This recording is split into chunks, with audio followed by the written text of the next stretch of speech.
Alright guys, I'm back with my pool and I'm gonna show you now how I go through a sealed pool, evaluate the cards and what colors I should play.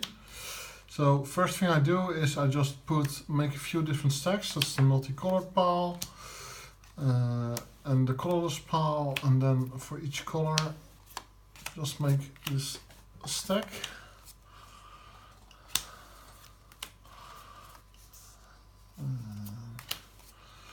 Some more red, some more blue, some whites.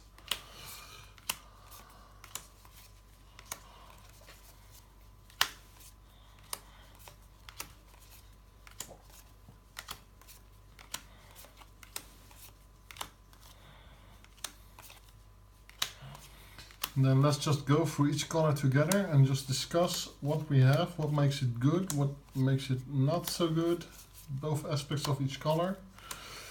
And of course I also love to hear from you what you think of this pool. It's obviously not too strong, but the more skill it requires then to still build a good deck out of it. Let's just pretend we're gonna play an important tournament. And we've opened this pile of mostly crap rares. Just let's see how we can still make a solid deck out of it, which we can take down the tournament.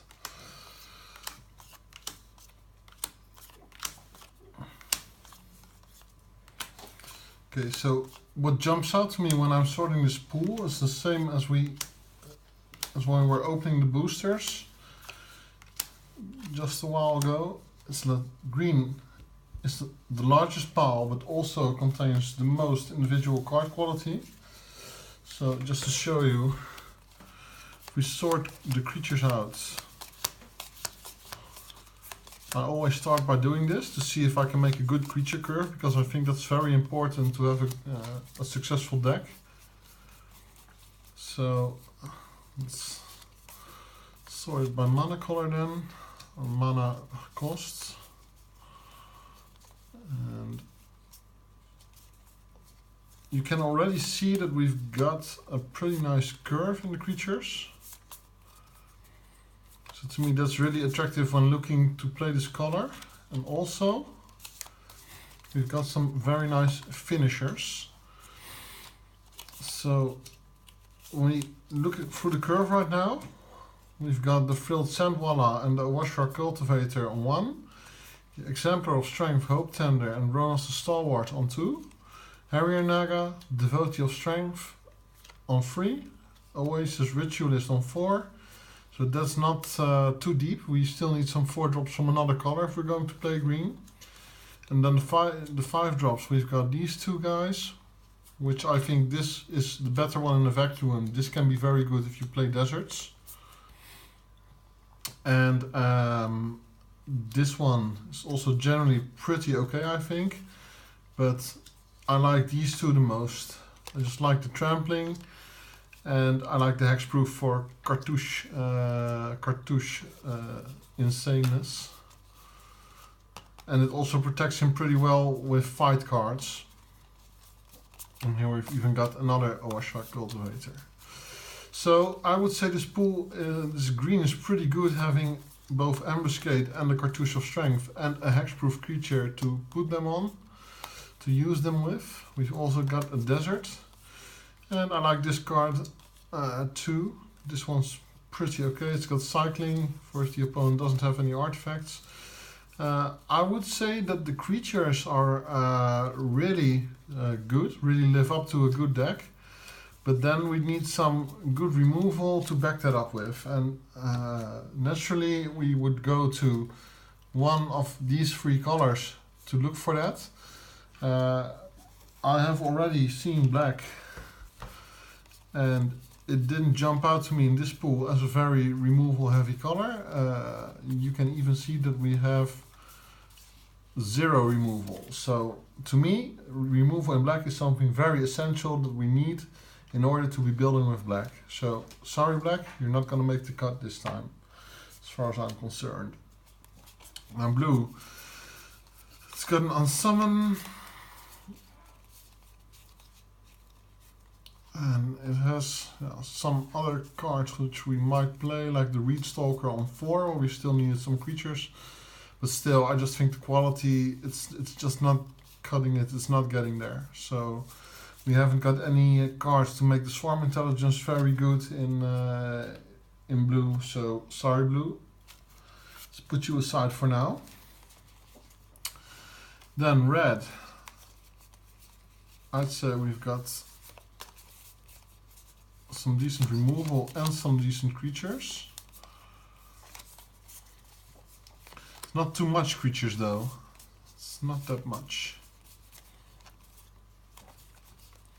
The removal, I think these cards are pretty okay. Especially these two, Puncturing Blow and Electrify. Still, I think we may be able to do some better. I'm not going to dismiss it right away. I'm just going to put it to the side. And then let's have a look at the color I'm most hopeful for right now. And look at that. We've already got a pretty solid 4-drop, pretty solid removal. A desert, another solid removal.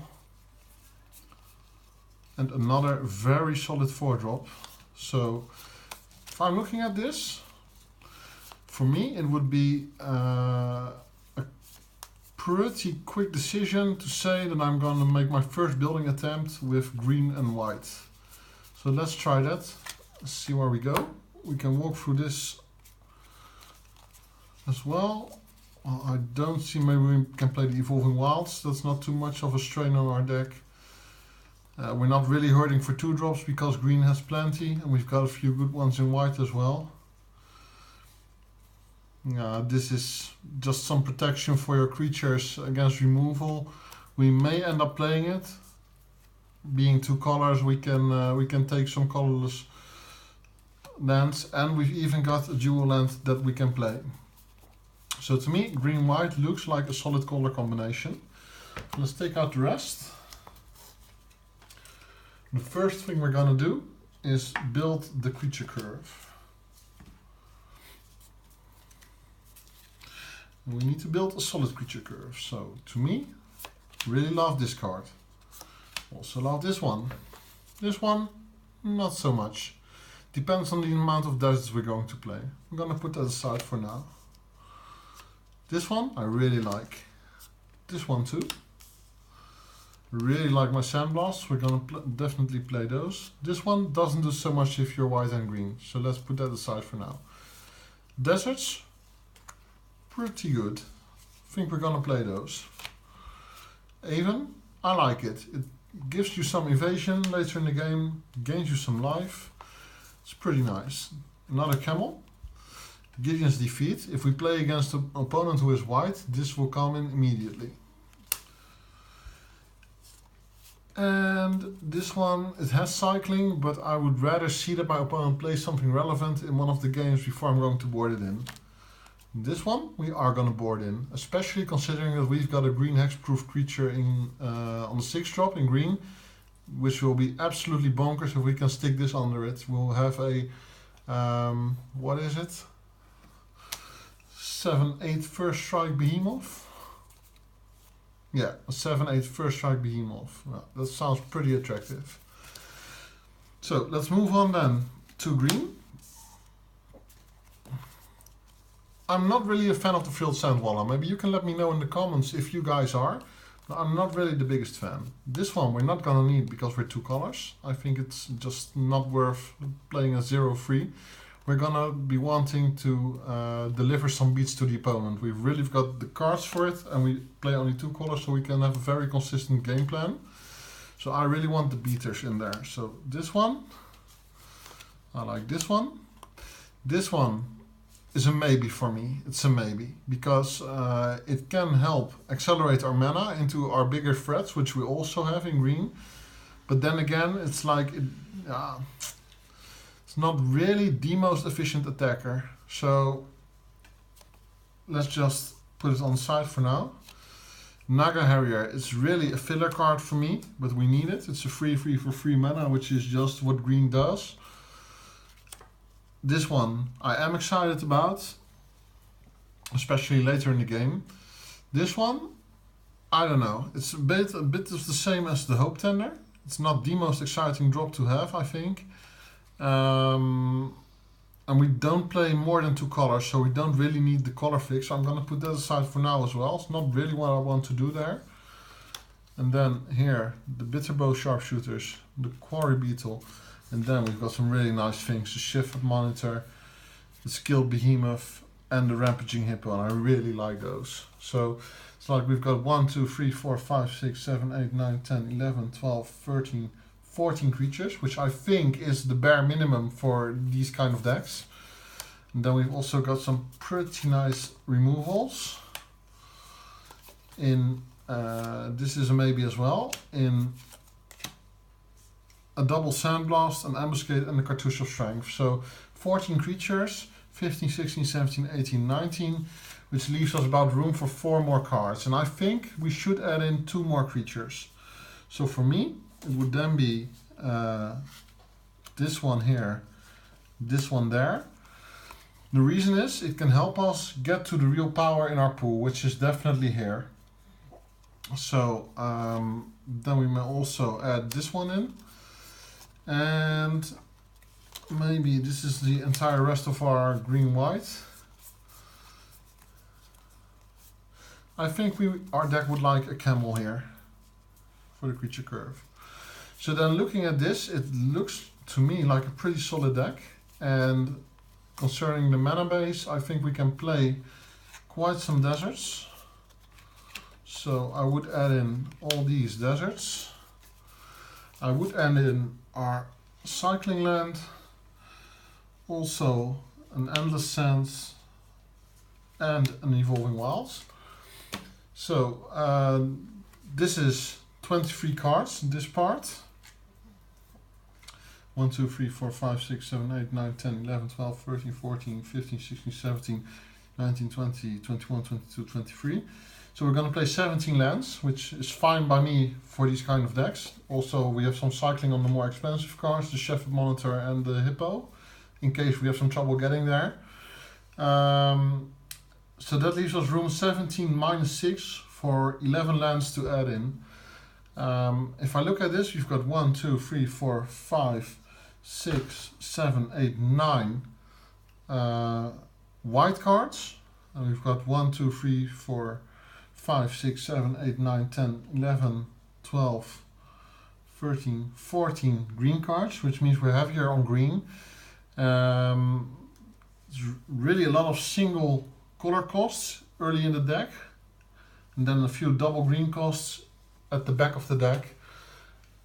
I really think that our deck would be well suited to play a bit more green than white, but not too much, not by too much.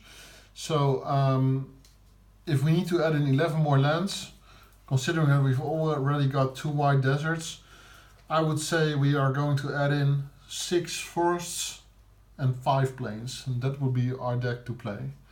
Let me know what you think in the comments. I look forward to your comments. Goodbye.